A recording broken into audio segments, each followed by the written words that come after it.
Bonjour à toutes et à tous. Merci de nous rejoindre sur ce webinaire sur l'impact du prélèvement à la source de l'impôt sur le revenu sur les versements sur les produits d'épargne retraite en 2017. Vous êtes plusieurs centaines à vous être inscrits et à nous suivre. Merci beaucoup. Ça nous met une bonne pression à Pierre-Emmanuel et moi pour essayer de répondre simplement avec vous, que vous soyez épargnant ou que vous conseillez des épargnants, à la question suivante: qui a intérêt à verser sur ces produits d'épargne retraite, donc éligibles au plafond épargne retraite des avis d'imposition de nous tous, citoyens français, en 2017, compte tenu de la prévision de mise en place du prélèvement à la source. Avant de passer la parole à Pierre-Emmanuel qui va rentrer dans le détail de l'analyse par type d'épargnant des stratégies possibles, je voudrais vous faire un petit point politique. Ce qui s'est passé, c'est que le prélèvement à la source a été installé dans le projet de loi de finances pour 2017 qui a été voté et promulgué fin décembre dernier. Ce prélèvement à la source, finalement, il y a deux hypothèses dans l'année électorale qui s'ouvre avec séquence des présidentielles puis des législatives qui suivront, présidentielles dans 60 jours, législatives ensuite. Soit on change de majorité, et dans ce cas, il y a déjà des candidats opposants à la majorité actuelle qui ont dit qu'ils reviendraient sur cette réforme, auquel cas rien ne changerait pour le moment en attendant d'une réforme supplémentaire, et on reviendrait à une année 2017 normale. Soit la majorité actuelle est reconduite, maintient le prélèvement à la source et produit à temps les décrets d'application sur les derniers détails techniques de calage qui ne sont pas forcément si simples pour eux, et dans ce cas-là, on est impacté. Il y a donc une incertitude sur le fait que cette réforme va tenir ou pas. Et donc, dans la façon dont nous allons essayer d'aborder le sujet avec vous, on va essayer de le traiter sur comment s'organiser quand vous êtes épargnant ou organiser l'épargne de vos clients dès à présent pour garder les options ouvertes d'ici à la fin de l'année pour pouvoir réagir rapidement. Dernier point, pour essayer de lutter contre l'impact de ce prélèvement à la source sur la déductibilité des versements épargne retraite, nous avons travaillé avec toutes les associations professionnelles de distributeurs, les agents généraux, les associations représentatives des conseillers en gestion de patrimoine, la chambre syndicale des courtiers en assurance qui représente le courtage et dont je suis administrateur, plus les principales associations d'épargnants, que ce soit fonctionnaires, la Préfond ou la FEDER qui regroupe les associations d'épargnants, pour alerter le cabinet de Christian Eckert, ministre de Budget, puis le cabinet de Bernard Cazeneuve, Premier ministre actuel, sur les enjeux pour les épargnants, l'épargne retraite des Français, nos professions. Ils nous ont écoutés avec bienveillance, mais en ce moment, ils sont en train de faire leur carton, et donc il ne se passera rien puisque la fenêtre législative s'est refermée. Ça ne veut pas dire qu'on ne va pas continuer à leur mettre la pression dans les semaines qui viennent pour qu'ils comprennent qu'il y a un sujet et qu'on soit sûr qu'ils ne pénalisent pas l'épargne retraite des Français. On vous en parlera sur partageduprofit.com puisqu'on va essayer de faire naître une initiative d'écriture aux députés, aux parlementaires, députés et sénateurs, et puis aux membres du gouvernement pour essayer de réactiver le sujet. On vous demandera de l'aide là-dessus. Tenez-vous prêts et surveillez partageduprofit.com. Pierre-Emmanuel, je te passe la parole. Merci Jérôme. Pour bien comprendre les enjeux de cette réforme, on vous propose d'étudier tous les impacts en 3 temps. Premier enjeu, on va revenir sur les règles d'imposition à partir du 1er janvier 2018, voir s'il y a de la nouveauté ou si finalement la réforme est beaucoup plus légère qu'elle n'en a l'air. Deuxième point, 2017 est une année charnière entre l'ancien système et le nouveau système, et 2017 va présenter des enjeux fiscaux en matière de déductibilité des cotisations retraite qu'il faut bien comprendre. Donc on va revenir sur toute la mécanique envisagée par l'administration fiscale. Et ces deux parties techniques vont nous permettre de construire en dernier point les stratégies ensemble, selon le statut de chaque épargnant, stratégies d'épargne retraite efficaces, qui auront surtout pour but d'être adaptables, ajustables jusqu'au bout, parce que comme l'a dit Jérôme, une évolution réglementaire est possible sur l'année 2017 encore quasiment jusqu'au 31 décembre de l'année. Revenons sur le déroulé. En 2016, j'ai perçu des revenus 2016 et j'ai payé un impôt sur les revenus de 2015. C'est le décalage actuel du paiement de l'impôt sur le revenu. En 2017, je perçois mes revenus de l'année et je paye un impôt sur les revenus perçus en 2016. Mais à partir de 2018, je perçois des revenus et je suis taxé la même année sous forme de prélèvement à la source. En apparence, on voit donc que les revenus de 2017 ne sont jamais taxés, ils bénéficient d'une exonération fiscale, mais en apparence seulement. On le verra dans la deuxième partie. La mécanique qui a été imaginée par l'administration fiscale va en fait créer une imposition partielle des revenus perçus en 2017. Quelles sont les règles à partir du 1er janvier 2018? Les règles, en fait, sont les mêmes que les règles actuelles. C'est-à-dire que l'imposition par tranche est maintenue. On est toujours sur une imposition à 0, 14, 30, 41, 45% en fonction du niveau de revenu de l'année en cours. On maintient la familiarisation de l'imposition avec le quotient familial et les règles qui s'y appliquent. Et on maintient aussi les règles spécifiques à chaque catégorie de revenus. En matière de déclaration, rien ne change non plus. En mai de l'année N+1, je suis toujours redevable d'une déclaration fiscale sur les revenus perçus l'année précédente. Donc en mai 2019, je devrais bien déclarer mes revenus totaux sur l'année 2018 et l'administration fiscale va liquider mon impôt 2018 à partir de septembre 2018.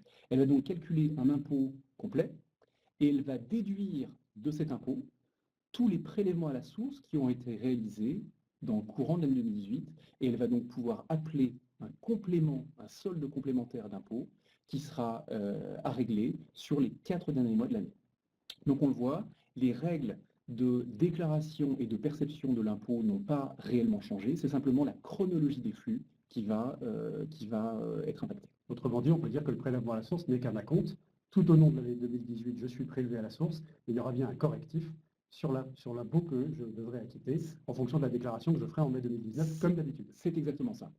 Voyons sur un exemple quels vont être le déroulé des événements. 1er janvier 2018, début du prélèvement à la source. Pour ça, l'administration fiscale va appeler un prélèvement sur les revenus que je perçois mois après mois. Et pour ça, elle va se baser sur la dernière situation fiscale connue, qui est celle de 2016. Pourquoi? Parce qu'en mai 2017, j'ai déclaré mes revenus de 2016, par exemple 100 000 euros dans notre exemple, et à partir de août 2017, l'administration fiscale a calculé l'impôt que je dois, 12 687 euros. Elle va donc faire le rapport entre ces deux montants-là et calculer un taux de prélèvement à la source de 12,7% qui va s'appliquer du 1er janvier 2018 jusqu'au 31 août 2018. Et donc mes revenus de 10 000 euros mensuels de 2018 vont donner lieu à un prélèvement à la source de 1 270 euros mensuels. À partir de septembre 2018, l'administration fiscale va avoir une nouvelle situation fiscale à traiter, celle de 2017, puisqu'en mai 2018, j'ai déclaré mes revenus de 105 000 euros, et en août 2018, l'administration fiscale a calculé mon impôt théorique sur les revenus de 2017, 14 087 euros dans notre exemple, 14 037, pardon. Elle va faire le rapport entre ces 14 037 et les 105 000 euros de revenus déclarés. Elle arrive à un nouveau taux de prélèvement à la source de 13,4% qui sera applicable de septembre 2018 jusqu'à août 2019, date de la prochaine mise à jour de ma situation fiscale. Et donc ce taux de 13,4% va s'appliquer entre septembre 2018 jusqu'à décembre 2018 pour les revenus perçus en 2018. En mai 2019, je déclare mes revenus de 2018, 120 000 euros sur l'année entière. L'administration fiscale calcule mon impôt liquidé qui est de 18 087. Elle va déduire tous les prélèvements à la source que j'ai déjà versés dans le cours de l'année 2018, c'est-à-dire 8 fois 1270 et 4 fois 1340. J'ai déjà payé 15 520 euros. Je dois donc verser un complément, un solde d'impôt qui sera égal à 2 567 euros. Qui me seront prélevés sur les derniers mois de l'année 2019. Exactement. Donc on le voit, le passage au prélèvement à la source, c'est finalement une espèce de mensualisation obligatoire avec un impact sur la chronologie des flux. Mais le passage au prélèvement à la source crée une véritable complexité sur l'année de transition. Tout à l'heure, on vous disait qu'en apparence, les revenus de 2017 n'étaient pas taxés. En réalité, l'administration fiscale ne pouvait pas rendre non imposable toute une année de revenus. Pourquoi? Parce que ça aurait été un signal pour tous les contribuables français, maximiser votre rémunération sur 2017, puisque 2017 ne serait pas taxé. Pour éviter cet effet d'aubaine, l'administration fiscale a maintenu le principe d'imposition des revenus de 2017. Mais elle va en même temps octroyer un crédit d'impôt à tous les contribuables, qu'on appelle le crédit d'impôt modernisation du recouvrement, CIMR, qui est égal à l'impôt théorique sur les revenus de 2017, multiplié par les revenus non exceptionnels et rapportés à l'intégralité des revenus de 2017. Autrement dit, si je désirais essayer bêtement de profiter de l'effet d'aubaine en me payant beaucoup plus, en ayant plus de revenus, en majorant mes revenus en 2017, je serais quand même rattrapé par la patrouille sur un excédent calculé par l'administration entre ce qu'elle appelle mon revenu normal pour 2017 et les revenus exceptionnels que je me serais versés pour essayer d'échapper à l'impôt. C'est exactement ça. L'administration fiscale crée deux catégories de revenus, revenus exceptionnels, donc qu'on verra un tout petit peu plus tard, qui seront effectivement taxés au taux moyen d'imposition. Revenons dans un premier temps sur le fonctionnement pour monsieur tout le monde. En l'absence de revenus exceptionnels, ce qui sera le cas d'à peu près 90% de la population française, en l'absence de revenus exceptionnels, le crédit d'impôt modernisation du recouvrement sera égal à l'impôt sur le revenu en ajoutant, en reportant en plus les crédits et réductions d'impôts ouverts en 2017. Je m'explique. J'ai un employé à domicile, j'ai un investissement locatif, je fais des investissements dans des PME, j'ai droit à un crédit ou une réduction d'impôt. Ces crédits et réductions d'impôts sont inclus dans le crédit d'impôt modernisation du recouvrement, ce qui va avoir pour effet de reporter leur effet sur 2018. Donc, la mécanique un peu complexe de l'administration fiscale pour neutraliser l'imposition des revenus de 2017, Et éviter l'effet d'aubaine. éviter l'effet d'aubaine, reporte bien l'effet des crédits et réductions d'impôts. En revanche, les déductions fiscales ne sont absolument pas traitées. C'est-à-dire que les déductions fiscales en 2017 ne servent à rien, ce qui veut dire que l'investissement sur un contrat d'épargne retraite en 2017 voit son avantage fiscal perdu du fait de l'absence de prise en compte de cette spécificité dans le crédit d'impôt. Voilà. Et c'est bien, modernisation. c'est bien là-dessus que nous nous sommes battus avec les principales associations professionnelles et que nous allons continuer à nous battre. Mais en attendant, on est bien obligé de faire comme si ça allait être comme ça et de fonctionner comme prévu initialement dans le projet de loi de finances. Et donc, essayer de déterminer quelles sont les meilleures stratégies à conseiller à vos clients à partir de maintenant et jusqu'à la fin de l'année, en gardant la porte ouverte au cas où ce serait modifié d'ici à la fin de l'année pour cause d'élection ou autre. Exactement. Voyons quel va être l'enjeu d'une prime investie sur un contrat d'épargne retraite en 2017. Donc, on a repris exactement les mêmes chiffres que tout à l'heure, mais en 2017, on ajoute un investissement PERP de 10 000 euros. Sur les 8 premiers mois de l'année 2018, rien n'a changé. Je suis toujours sur un taux de prélèvement à la source qui est issu de ma situation fiscale de 2016. Donc, je suis toujours sur ce taux de prélèvement à la source de 12,7%, comme on l'a calculé tout à l'heure. En revanche, à partir de septembre 2018, l'administration fiscale va utiliser une situation fiscale 2017 dans laquelle j'aurai ajouté un versement sur mon PERP de 10 000 euros. Ce versement PERP de 10 000 euros va réduire l'impôt théorique que je dois sur mes revenus de 2017. Donc mon impôt qui était tout à l'heure de 14 037 euros passe à 11 037. Et donc le taux de prélèvement à la source sera, lui, de 10,5% au lieu de 13,4% tout à l'heure. Ce qui fait que le prélèvement à la source que je dois payer entre septembre et décembre 2018 sera donc de 10,5% fois mon revenu mensuel de 10 000 euros. Donc mon prélèvement à la source a été abaissé à 1 050 euros. À première vue, on a l'impression que le versement PERP a un effet.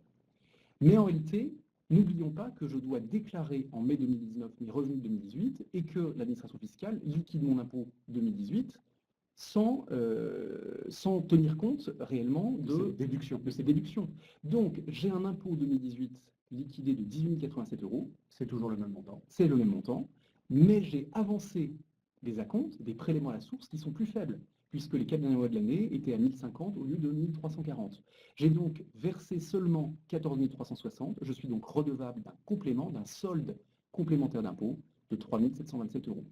Au final, mon investissement PERP de 2017 a eu un impact sur ma trésorerie, puisqu'il a permis de baisser mon taux de prélèvement à la source applicable sur la dernière partie de 2018, mais en réalité n'a eu aucun impact fiscal, puisque finalement ce que j'ai gagné en 2018, je dois le repayer en 2019 au moment de la liquidation de l'impôt.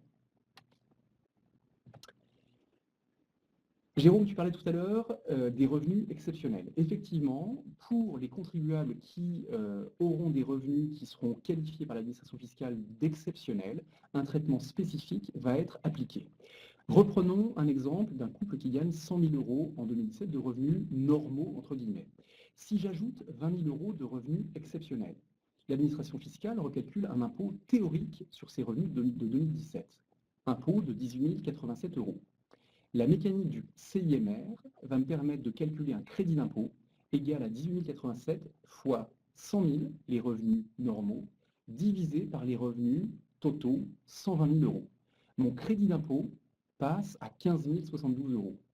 Au final, en 2018, l'administration fiscale appelle 18 000 euros d'impôt et me crédite en même temps 15 000 euros de CIMR, ce qui fait que je dois payer 3 000 euros d'impôt sur les revenus de 2017. Et donc si on revient un tout petit peu en arrière, c'est comme ça que l'administration fiscale se protège contre les petits malins qui se verseraient des rémunérations exceptionnelles en 2017 au motif que c'est une année blanche sur le plan de l'imposition sur le revenu. Exactement, c'est une année blanche pour les revenus normaux, c'est une année normale pour les revenus exceptionnels. Donc si on comprend bien la mécanique, les revenus normaux sont exonérés de fiscalité, les revenus exceptionnels restent taxés. Dans cette configuration, est-ce qu'il est intéressant d'investir sur un PERP pour déduire une prime d'épargne retraite dès lors que j'ai des revenus exceptionnels? Regardons ce qui se passe en présence de revenus exceptionnels et de PERP. Première colonne, colonne de gauche, c'est l'exemple qu'on vient de traiter. On voit que les revenus exceptionnels sont taxés à hauteur de 3 000 euros pour 20 000 euros perçus. Si je décide d'ajouter 10 000 euros d'investissement PERP en 2017, mon impôt théorique baisse de 3 000 euros, c'est-à-dire que j'ai bien sur mon imposition théorique l'effet classique de l'épargne retraite d'une déduction sur ma base imposable qui se traduit par une réduction d'impôt égale à la tranche d'imposition marginale fois le montant de l'investissement. Mais ça va se traduire également sur le calcul du CIMR, parce que le CIMR reste calculé comme l'impôt dû, donc les 15 087, fois les revenus normaux divisés par la totalité des revenus. Donc mon CIMR passe à 12 572, il est lui-même réduit, et au final, je vais reporter un impôt 2017 égal à 2 515 euros. Alors certes, ma prime PERP a eu un impact. Quand j'ai versé 10 000 euros sur mon PERP en 2017, j'ai réduit l'impôt 2017 payé en 2018 de 500 euros. Mais l'efficacité fiscale marginale de l'épargne retraite est infiniment plus faible que ce qu'elle est normalement. Normalement, quand j'investis 10 000 euros sur mon PERP, j'ai une efficacité fiscale égale à la tranche d'imposition fois l'investissement en épargne retraite. Dans notre exemple, l'efficacité fiscale est égale à l'investissement PERP fois la tranche d'imposition fois le ratio entre les revenus exceptionnels et les revenus totaux de l'année 2017. Il a donc une efficacité beaucoup plus faible en présence de revenus exceptionnels. Exactement. En gros, sur 2017, le choix qui s'offre à moi est le suivant. Est-ce que je fais du PERP? Oui ou non? Si j'ai des revenus, si j'ai aucun revenu exceptionnel, il y a finalement la réponse est relativement simple. Mon investissement PERP n'a aucun impact fiscal, j'ai aucun intérêt à faire ce versement sur le PERP. Si j'ai des revenus exceptionnels, mon investissement d'épargne retraite aura une efficacité fiscale extrêmement faible qui sera liée en fait à la part de revenus exceptionnels dans la totalité de mes revenus. Donc la question qui se pose, c'est est-ce que je dois en 2017 investir sur un support d'investissement tunnel, un produit qui est liquidable uniquement à la retraite, qui sera fiscalisé en sortie, alors que je n'ai pas ou très peu d'avantages fiscaux.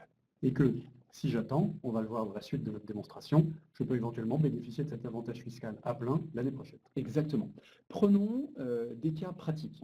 Ce qui nous intéresse aujourd'hui, c'est vraiment de mettre en place des stratégies concrètes en fonction du profil des contribuables. Comme on l'a vu, le cœur du problème, c'est le revenu exceptionnel. Comment éviter l'apparition d'un revenu exceptionnel? Et deuxième problématique, comment optimiser l'efficacité fiscale des investissements d'épargne retraite? Revenons donc sur la définition de ce qu'est un revenu exceptionnel. Un revenu exceptionnel, c'est un revenu qui, par sa nature, n'est pas susceptible d'être recueilli annuellement. Donnons quelques exemples.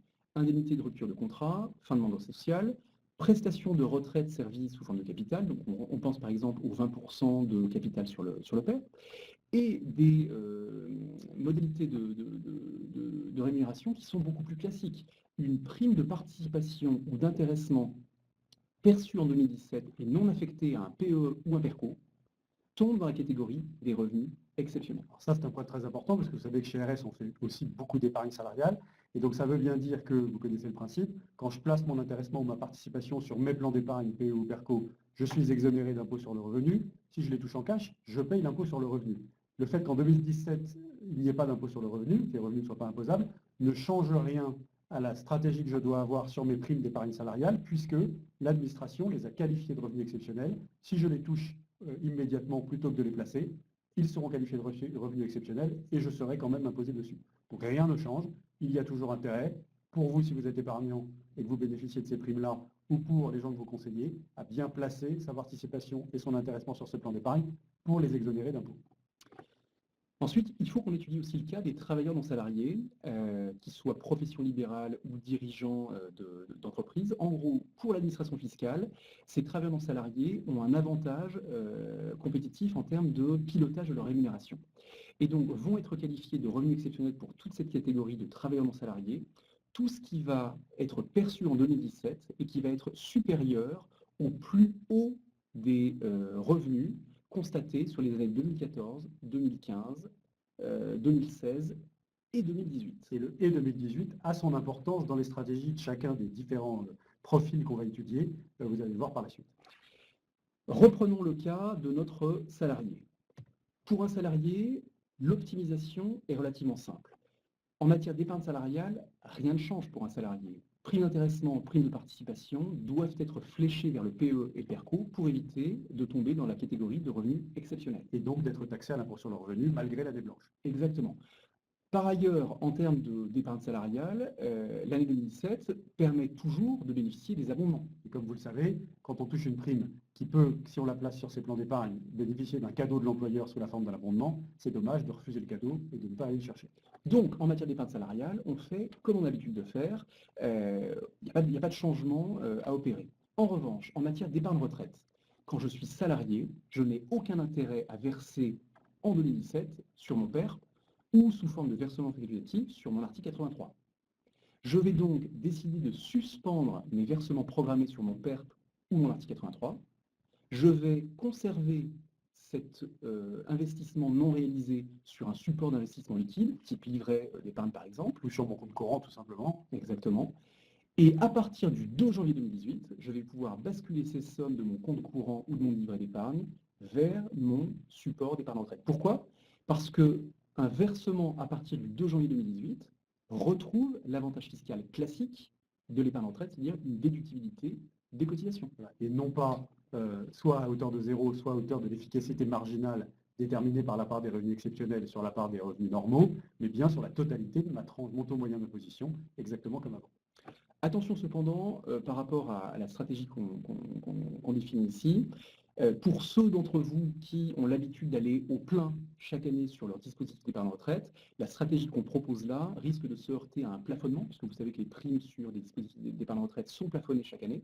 Donc ne pas faire le plein en 2017, c'est s'exposer effectivement à un risque de perte d'opportunité. Voilà. Maintenant, quand on regarde un peu les statistiques d'épargne retraite des Français, l'essentiel de la population n'a évidemment pas les moyens d'épargner à hauteur du plafond épargne retraite. Et donc ça veut dire que finalement, garder son versement avec soi et le rajouter à son versement 2018 sur l'année 2018 permet, dans le cadre du plafond, de bénéficier de l'avantage fiscal des produits d'épargne retraite pleinement. Le cas des salariés est relativement simple. Revenons maintenant sur ces travailleurs non salariés en faisant la différence entre les professions libérales et les dirigeants de SARL. Les professions libérales, en 2017, pourraient être tentées d'arrêter également leur cotisation retraite, donc typiquement sur un contrat Madelin. Sauf que si j'arrête mes cotisations retraite sur mon contrat Madelin en 2017, je m'expose à deux risques. Premier risque, un risque réglementaire. Vous savez que sur le contrat Madelin, les primes sont obligatoires tous les ans. Donc arrêter les versements, suspendre les versements en 2017, c'est s'exposer à un risque de requalification de l'enveloppe. Deuxième risque, si je ne verse pas sur mon Madelin en 2017, je risque de gonfler mon bénéfice imposable, mon BIC ou mon BNC de 2017, et donc de dépasser la ligne maximale des années 2014, 2015, 2016, et donc de tomber dans la catégorie des revenus exceptionnels. Si en 2017, dans notre exemple, je ne verse pas sur mon Madelin, je me retrouve avec un BIC, BNC ou BNC de 150 000 euros, et donc un revenu exceptionnel de 30 000 euros, parce que le plus haut des revenus sur les 3 dernières années était à 120 000 euros. Question, qu'est-ce qu'il faut donc faire sur le Madelin?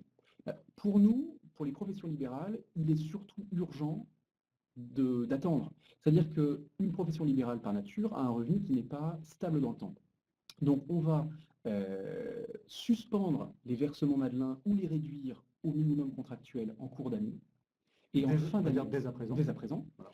Et en fin d'année, on va calibrer au plus précis le montant de l'investissement Madelin pour avoir un atterrissage de BIC-BNC qui correspondra au plus élevé des BIC-BNC constatés dans les 3 années précédentes. Et ce faisant, je n'ai peut-être pas l'avantage fiscal de mon versement Madelin, mais j'évite la surtaxation liée au fait que l'interruption de mes versements me crée un revenu exceptionnel qui crée une taxation compte tenu de la façon dont l'administration a piloté l'année 2017. Exactement. Synthèse, épargne salariale, pour les TNS profession libérale, c'est la même chose que pour les salariés. Intéressement, participation sont toujours intéressants à flécher vers les enveloppes PE et PERCO. De la même façon, on peut aller chercher les abondements PE et PERCO. En revanche, en matière d'épargne retraite, il nous semble qu'il faut piloter un peu à vue, il faut naviguer à vue. En cours d'année, donc à partir de maintenant, on va suspendre ou réduire au minimum les investissements Madelin, et c'est uniquement en fin d'année qu'on va pouvoir calibrer le montant de l'investissement Madelin pour éviter de tomber dans la catégorie des revenus exceptionnels. Voyons maintenant le cas des travailleurs non salariés, mais cette fois-ci qui sont dirigeants de sociétés, donc les dirigeants de SARL, les fameux articles 62. De la même façon, ces dirigeants, donc là, dans notre exemple, on prend un cas avec un dirigeant qui se verse chaque année une rémunération constante de 100 000 euros et qui chaque année bénéficie d'un versement sur son Madelin de 20 000 euros effectué par entreprise. Si en 2017, ce dirigeant d'entreprise décide de stopper son versement Madelin, il va s'exposer à 2 risques. Premier risque réglementaire, de la même façon que la profession libérale, arrêter les versements programmés sur une enveloppe Madelin, c'est s'exposer à un risque de requalification de l'enveloppe. Deuxième risque, qui est un risque fiscal, si je ne me verse pas 20 000 euros, enfin, si l'entreprise ne verse pas 20 000 euros sur mon contrat Madelin, qu'est-ce qu'elle fait des 20 000 euros supplémentaires? Est-ce qu'elle me les verse en rémunération de gérance, auquel cas ma rémunération de gérance va être supérieure à ce que j'ai l'habitude de me verser, et donc je tombe un revenu exceptionnel taxé au barème de l'IR, enfin, au taux moyen d'imposition, ou est-ce qu'au contraire, l'entreprise va décider de conserver ces 20 000 euros en résultat? Mais qui dit résultat dit déclenchement de l'IS. Donc on a l'impression d'être impôt sur les sociétés. Exactement, on a l'impression d'avoir le choix entre la peste et le choléra. Sauf que le statu quo n'est pas indispensable. Parce que, en réalité, ce dirigeant de SARL va pouvoir déclencher une stratégie alternative à très forte valeur ajoutée. En 2017, ce dirigeant de SARL peut très bien décider de réduire au minimum sa contribution sur son enveloppe Madelin. Par exemple, il va passer de 20 000 à 2 000 euros de cotisation Madelin. Les 18 000 euros qu'il n'a pas investis sur son enveloppe Madelin, il va décider de se les verser en rémunération de gérance complémentaire. Attention, est-ce que ces 18 000 euros vont être automatiquement basculés en catégorie revenu exceptionnel? La réponse est non, si il pilote 2018. Exactement. Il ne faut pas piloter à courte vue, il faut voir également l'enjeu de 2018. Si en 2018, notre dirigeant de SRL a exactement la même stratégie qui consiste à réduire au minimum son Madelin à 2 000 euros et à se verser de nouveau une rémunération de gérance à 118 000 euros, il va neutraliser le revenu exceptionnel puisque le revenu de 2017 sera équivalent à celui qui s'est versé en 2018. Et donc ne sera pas taxé de revenu exceptionnel conformément à la façon dont l'administration a décidé de traiter l'analyse sur 2014 à 2018 de la détermination du revenu exceptionnel. Exactement. Maintenant, n'oublions pas que dans l'histoire, notre chef d'entreprise a perdu une opportunité de verser 36 000 euros sur son Madelin. Car bien entendu, on ne fait pas l'investissement sur les produits d'épargne retraite que pour l'effet fiscal, on le fait pour préparer sa retraite par capitalisation. Ces 36 000 euros, il va les verser sur son PERP en 2018. Le versement PERP de 2018 va bénéficier d'une déductibilité fiscale sur le revenu global. Donc les 36 000 euros vont lui permettre de réduire sa base imposable à 82 000 euros, ce qui lui permet d'être taxé non plus sur 100 000 en 2018, mais sur 82 000. Ce faisant, on a bénéficié d'une déductibilité fiscale double par rapport à la situation du statu quo. Et on peut même aller un cran plus loin, en décidant non plus de réduire au minimum les versements Madelin, mais de les suspendre complètement. Si je suspends complètement mon versement Madelin en 2017, je le fais également en 2018, et je vais augmenter ma rémunération de gérance à hauteur de 20 000 euros. Donc je suis à 120 000 euros en 2017 et en 2018. Et dans ce cas-là, je devrais verser 40 000 euros sur mon PERP en 2018 pour rattraper, entre guillemets, les cotisations Madelin non versées. Cette stratégie 100% perte est une stratégie qui nécessite quand même de bien faire l'analyse du contrat Madelin dont je bénéficie, parce qu'avant de l'interrompre, a priori définitivement, je dois regarder ma garantie de table, mes garanties de taux, tout ce dont je bénéficie dedans. Et donc la plupart des gens, s'ils ont des Madelins très anciens avec des conditions très avantageuses qui n'ont pas été remises en cause par les assureurs, auront intérêt à panacher PERP et Madelin, donc d'adopter la stratégie mixte, plutôt que la stratégie radicale qui consiste à arrêter le Madelin définitivement et à tout basculer sur un PERP. Synthèse pour notre dirigeant de SARL. Épargne salariale, business as usual. On va profiter des abondements et on va également flécher l'intéressement et la participation vers le PE et le PERCO.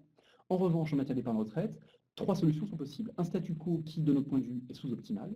Une solution mixte, Madelin au minimum et PERP pour rattraper la déduction fiscale qui n'est pas accordée sur 2017. En 2018 et sans créer de revenus exceptionnels. Exactement. Ou une stratégie 100% PERP qui va consister à mettre en réduction le contrat Madelin, donc suspendre les versements en 2017 et en 2018, et à rattraper 100% de l'effort d'épargne sur le PERP en 2018. En faisant ça, comme le disait Jérôme, j'ai mis en réduction mon contrat Madelin. Et là, on se félicite, puisque, comme vous le savez, à la différence de l'assurance vie individuelle qui n'est pas transférable, ce qui est un déni de concurrence, les produits d'épargne retraite type Madelin ou PERP sont librement et d'ordre public transférables. Ça veut dire que si j'ai décidé que c'était mon intérêt d'avoir cette stratégie d'optimisation, je peux ensuite regrouper l'intégralité de ce que j'ai mis de côté sur le produit que j'ai choisi pour finir mon effort d'épargne retraite jusqu'à ma retraite. Avec, bien sûr, en arrière-plan, une étude d'impact chiffrée pour vérifier que la perte des garanties techniques, table de mortalité taux technique qui va se traduire par une baisse de ma rente sera bien compensée par les modalités plus favorables fiscalement et en termes de liquidité sur l'enveloppe PERP. Et les conditions de frais, le cas échéant. Exactement. Voilà, je crois qu'on a assez bien abordé, vu de l'épargnant, pour vous qui les conseillez ou si vous êtes épargnant directement, l'impact du prélèvement à la source sur les produits d'épargne retraite. On l'a fait en essayant d'être le plus concret possible. Vous pouvez bien entendu poursuivre la discussion avec nous et on vous encourage vivement, si vous avez des questions à faire, à nous les poser, toutes ces questions, à l'adresse email suivante, contact@rs-du6groupe.com. Posez-nous toutes vos questions, on sera très heureux de les regrouper et d'y répondre sur le blog partageduprofit.com, auquel vous pouvez toujours vous référer pour l'actualité réglementaire. L'idée étant que notre démonstration d'aujourd'hui sert à adopter dès à présent, maintenant en février 2017, une stratégie adaptée pour vous, pour vos clients, ou ceux que vous conseillez, et qui sera ajustable en fonction de l'évolution réglementaire, des résultats des présidentielles et ou de la déclinaison opérationnelle du prélèvement à la source d'ici à la fin de l'année. Merci à toutes et à tous de nous avoir suivis. Merci Pierre-Emmanuel. Merci Jérôme. Et à très bientôt. À bientôt.